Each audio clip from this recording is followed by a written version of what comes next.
Welcome to Miami Lead, a podcast dedicated to equipping leaders to face today's challenges with courage, faith, and innovation. This series is designed for anyone wanting to grow as a leader. Each episode offers insights, strategies, and inspiration from some of Miami's most influential minds. Our goal is to help you lead with purpose, build meaningful connections, and have a lasting impact on your community. We're glad you're here, because everybody wins when a leader gets better. And now, Pastor Bill White. Hi, thank you very much. Good to see you today. I'm thrilled to welcome Dr. Michael Zinner to Miami Lead today. Dr. Zinner is a world-renowned cancer surgeon and researcher that is the founding CEO and medical executive director of the Miami Cancer Institute of Baptist Health, South Florida, since 2015. Actually, and his distinguished career is replete with accomplishments that exceed our time today, but perhaps the most amazing comment that I ever heard was one with my own ears recently from Dr. Ziffer, who had been in touch with Dr. Jose Baselga, who was the physician-in-chief at Sloan Kettering, and he is president of the American Association for Cancer Research, and our friend Dr. Ziffer was inquiring about you, and Dr. Baselga's response was this, quote, "He is the most revered person in the world on oncology," close quote.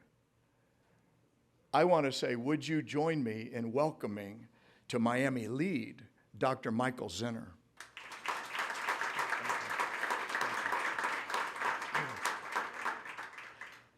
Pastor White, that's a bit of an exaggeration, I'm afraid. But thank you for that kind introduction.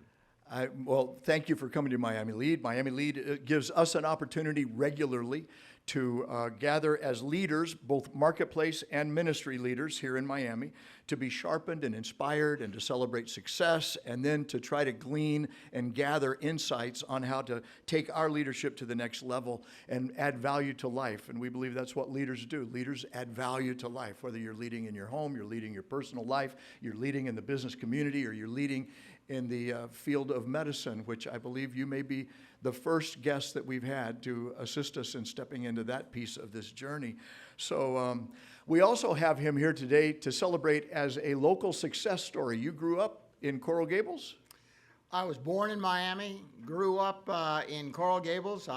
For those of you who know Coral Gables, I grew up on Alhambra Circle. My mother lived in that house for 50 years. Wow. And I never left the state of Florida until I was 18 years old and went off to college. And so coming here has been kind of a coming home, I suppose. It's very much a coming home. And he was telling me he's a graduate of Gables High School. Any other, we got any other alums in the room? Okay. And what we'll do, Dr. Zinner and I will have some time together here visiting, and then we'll open it to the room after the podcast concludes so that we can get some questions answered there as well. I'd like to just simply start. Can you tell us the story of what led you and when you engaged in the medical field? What took you into leadership in the medical profession? It's a long story. But when I was in high school, here at Gables High, I was interested in science, and I was, if you will, the quintessential geek. I mean, I was into the science of all kinds of things, and went off to college and thought I'd be an engineer. So my first undergraduate degree is in engineering, but I discovered I wasn't a really good engineer, and that I thought maybe I'd go off to medical school and become one of those biomedical engineers that would, if you remember the $6 Million Man, remember those concepts back then? Yeah. About, building people and pieces of people and making things better. So I went off to medical school, University of Florida, so I'm also a Gator. Yeah, a little bit less support there, I noticed. So I guess you had to go there, though. Yes. So, okay. And then got very, very involved in medicine. And over a long period of time, became very involved with surgical side of medicine, and then became fascinated by the leadership opportunities in medicine And so at a relatively young age, went into some leadership roles in medicine, and it's evolved into what I'm doing today. Which is a fascinating story. I'm wondering how, from your side, did it feel to become the founding CEO and medical executive director of the Miami Cancer Institute? Well, so I had spent the previous 22 years in Boston at two of the Harvard hospitals, one, the Brigham and Women's Hospital, and clinical director of the Dana-Farber Brigham Cancer Center. And I was very happy there doing all of the kinds of things I'd wanted to do career-wise. But then some events took place in my life, and you know the story of me losing my wife during that period of time. And it was exactly during that period of time that the folks who were at Baptist gave me the opportunity to come back home and build this new cancer center from the ground up. It was a greenfield. There was nothing there. And so the opportunity presented itself, and the idea of being able to come home here in Miami, and with the vision of doing something in my late wife's passing from cancer, together gave me the opportunity to build something important in my hometown. And so 2015 or so, we started building the Miami Cancer Institute, and we built it to what it is today. And what is it today? Can you tell us that? In 5 years, what has happened? So we're now 7 years into it. 7 years. And we've gone from no one ever heard of us when we opened the doors, and that's really true, no one ever heard of us, to now, by volume, we're the second or third largest cancer program in the state of Florida. We're recognized by U.S. News and World Report as top 10 percentile in the nation. We've got protocols for every single kind of cancer that there is. And we've got more high technology equipment to treat cancer than I can say anybody in the region, not just in the state, not just in Miami, but in the region. So we are, and you've heard the term, we are both high tech and high touch. And by that I mean the technology's there for us to treat everything, but most importantly, and I really mean this, most importantly, we are patient and family centric. And we think the patient experience is one of the most important parts of the journey for cancer. I was looking at my question, this is the next question. I said, I've heard you say MCI is high tech, high touch, how many times? And I suppose I should go ahead and say that I remember very fondly those moments when we were talking with you about coming to Miami, and I feel very privileged to have been a part of those conversations with you, especially regarding Ronnie, and now to see this miracle of the Miami Cancer Institute rise as it has to help so many people.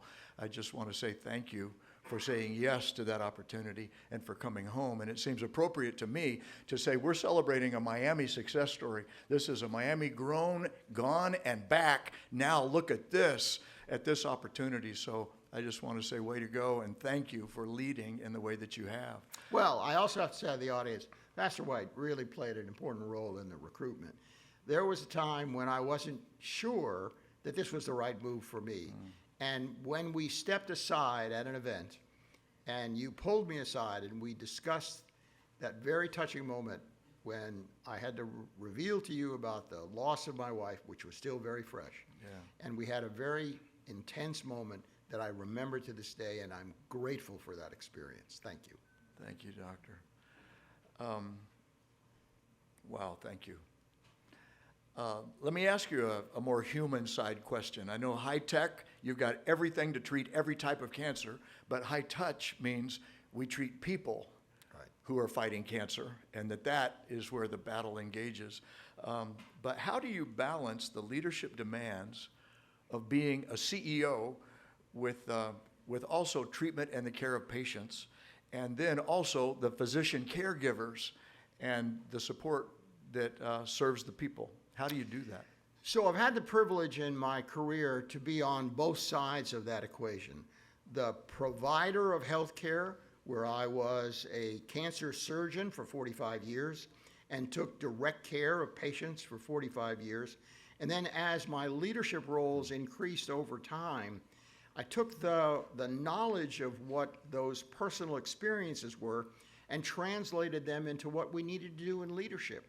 And so we've hired people, for example, at MCI, that their main goal is to greet patients and family at the door, welcome them in as though they're family members. We've got 450,000 square feet of ambulatory space. It feels huge and vacuous. And we've got 2,200 employees, but we want patients to feel like it's a home. It doesn't feel like a hospital. It feels like they're cared for personally. We want to know their names. We want to introduce them to people who are caring for them. And that touch, that high touch, is a critical part. So we've hired people specifically for that patient-facing experience. I'm just thinking, I know for those joining us on podcast that we have a studio audience essentially here, but I'd like to have a show of hands maybe of how many, speaking of the personal side, how many of you have faced and fought cancer personally and are survivors today? God bless you. Thank you for sharing. How many of you have a loved one who has done the same? Look at that. So when we ask the question of how relevant and how important, how significant, knowing that if my wife or my son or my family went, that you would welcome them and treat them as if they were your family. You've hit it exactly what we want to be able to do. And that experience, we think, is one of the distinguishing characteristics for us.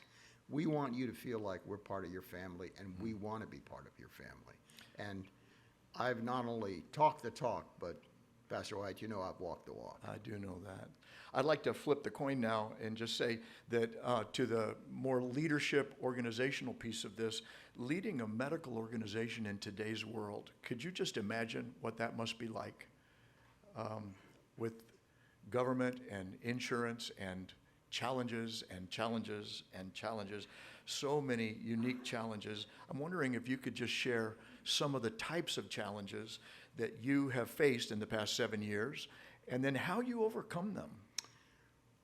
Well, I'm sure those of you who have dealt with doctors in the past realize that there is a spectrum of those individuals, from those with super egos that you have to, it's like the herding cats metaphor you've heard many times, but getting them to all agree to move in the same direction, from those that are willing to do it, from those that are unwilling to do it. I've often said leadership, at least in my field, is often getting people to do what they ordinarily might not want to do.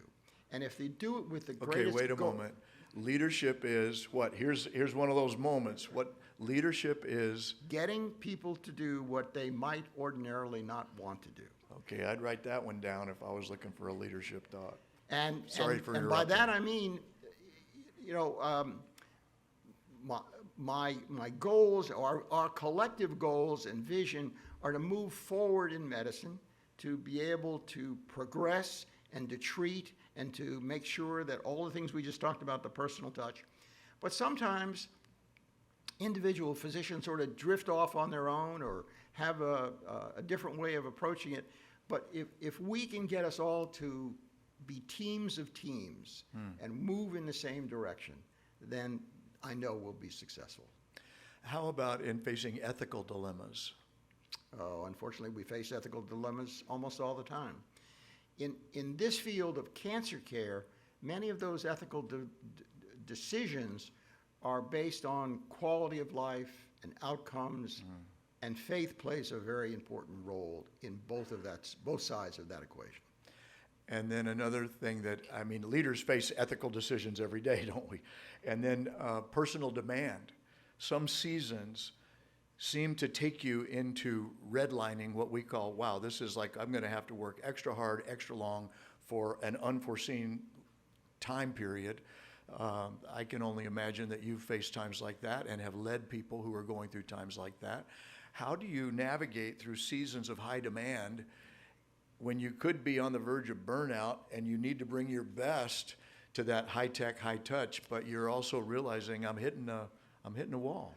You know, COVID brought all that to a heightened attention for all of us. The medical profession really hit the wall during COVID, particularly around the issue of burnout. And although we're in a post-COVID era right now, that's still a lingering effect of trying to make sure that people still come to work for the right reason, that they still have the same goals and interest and patient care. There is a degree of burnout in the profession. We lost a lot of employees during that period of time because of burnout, because of so much stress in the profession.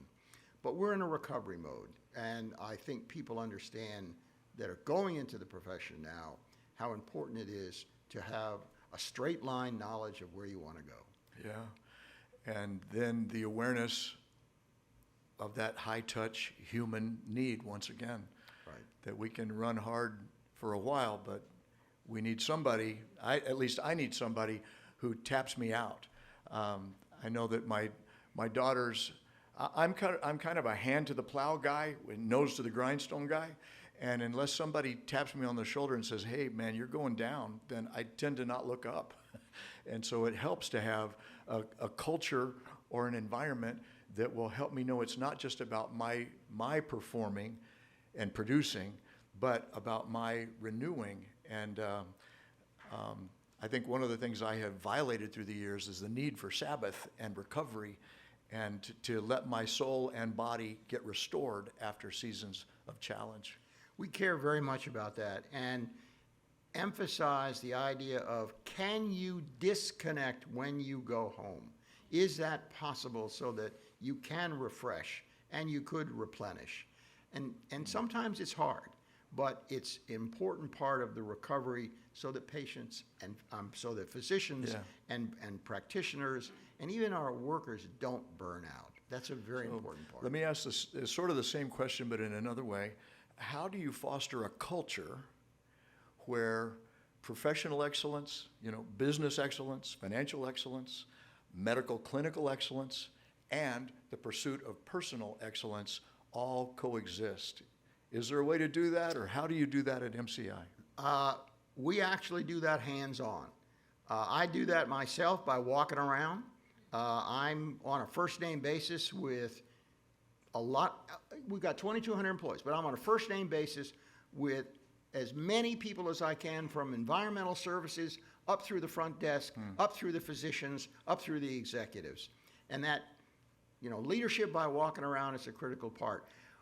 We established a couple of years ago that we wanted to be the most beloved cancer center in the United States. Now, that's not like love of family, it's to be beloved. And that meant that not only are we taking care of our patients, but we're taking care of each other. And that beloved concept is permeated through the entire institution. I think that's another leadership moment that I would take. Here's this outstanding, invested scientist, a scientist among science, who says that he wants his organization to treat each other as beloved. That's that high touch once again. Yes, sir. That makes you beloved, right? So here's perhaps a question that could be right in the middle of that. How do you make hard decisions? Because now you're pulled right into, wait, I'm trying to help everybody love being here and love one another, but now I've got a hard decision to make, and it may not be that popular.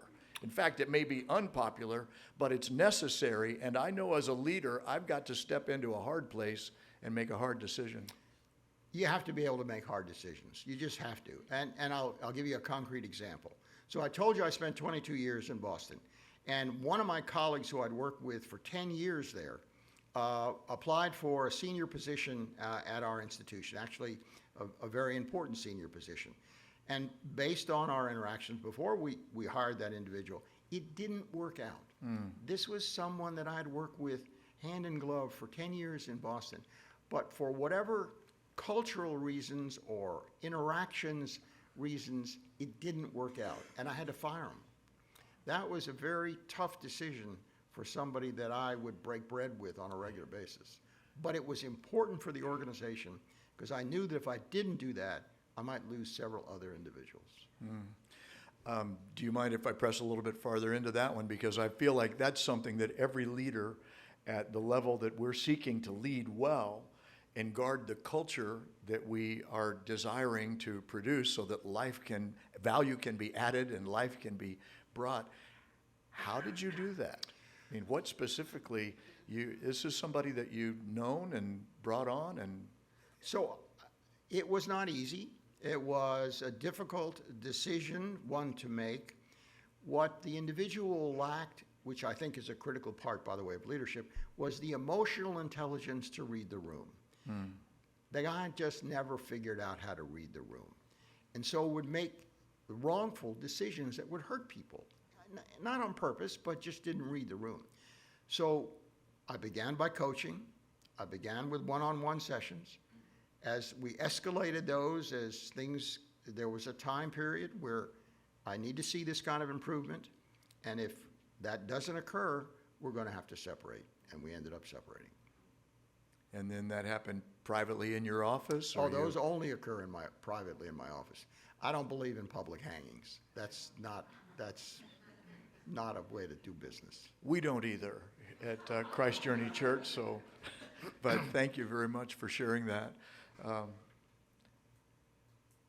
With so many lives depending on your decisions, how do you personally stay grounded? Well, as you know, I'm not a deeply spiritual individual, but my faith leads me to some very important moral and ethical decisions. And so I know I have a goal in life to treat people and make sure that the people who work with me have the same goal. And so that helps a great deal in terms of my moral grounding. Mm-hmm. And sometimes it's hard, but I think keeping that faith is a very important part of it.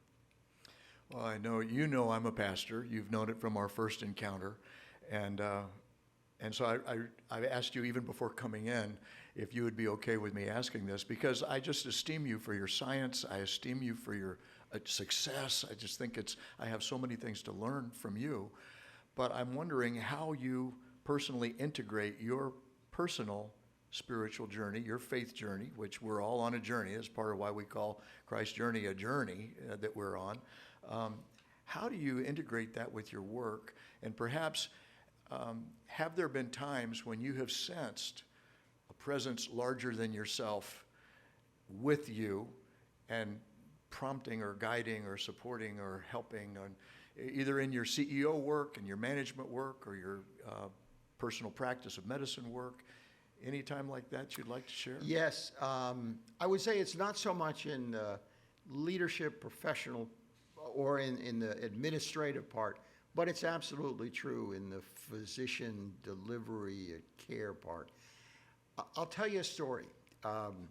So I was a surgeon, and I was still at Johns Hopkins during this part of my career, and a patient came to me and had been turned down by other physicians and had a blockage of his swallowing tube, his esophagus, and everyone had turned him down because they didn't think they were going to be able to save it.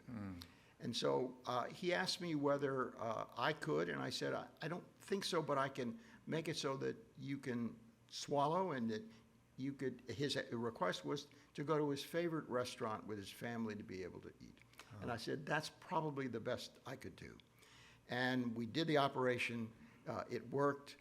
We went to the restaurant together, and I thought perhaps that individual might live a year or two, but that was it. Yeah. And I then left there and went to Los Angeles to be the chief of surgery at UCLA. And on January 1st, a bottle of champagne arrived a year later. And he said, I'm still here. And then a bottle of champagne arrived for the next 20 years. Oh, my. And at year 20, we went back to celebrate his restaurant of choice with my wife. Wow. To celebrate that. And I knew there was a power there that was greater than my healing power that contributed to this man's survival. I knew there was something different. Yeah, thank you for sharing that story. Bottle of champagne could be a spiritual experience. Not that I'm asking, but I have one last question, but I'm wondering before I ask it, is there anything that you'd like to say that you haven't had occasion to yet here? I will say to the audience, and you were kind enough to tell my background. I would say this: I'm an ordinary guy who's had extraordinary opportunities, and the opportunity to take advantage of those is what's led to my success. But I'm just an ordinary guy. Which sounds like personal leadership to me. Leaders have got to initiate. Leaders have got to be able to read the opportunity, read the room, and say, I'm not that, an engineer, but could I be that? Then I will try that. And so that, I would call that a step of faith. You know, you're stepping into an unknown, but you're evaluating, and then you're initiating, and then you stay motivated in it. And so thank you for sharing your leadership with Miami Lead today. My final question is this. We hear the word legacy a lot these days, and I'm just wondering, when you think of legacy, does anything come to mind that speaks of the hope you would like your life to share? I would hope my legacy would be those individuals who I've either trained or mentored or taught that then go on to greatness themselves and change the world. Sounds good to me. Actually, it sounds like what we talk about at Miami Lead, that everybody wins when a leader gets better. The cascading of influence and the power of adding value can keep paying it forward. And so thank you once again so much for being with us for this podcast today. Thank you. Thank you, Pastor. Thanks for listening to this episode of Miami Lead. Colossians 3:23 says, "Do everything as for the Lord." No matter your position, God wants you to lead in a way that honors Him. If you enjoyed the conversation, remember to follow the channel and turn on the notifications so you never miss an episode. If you'd like to be a part of our live audience for future recordings, head over to miamilead.org to learn more and register. We'd love to see you there. Remember, everybody wins when a leader gets better.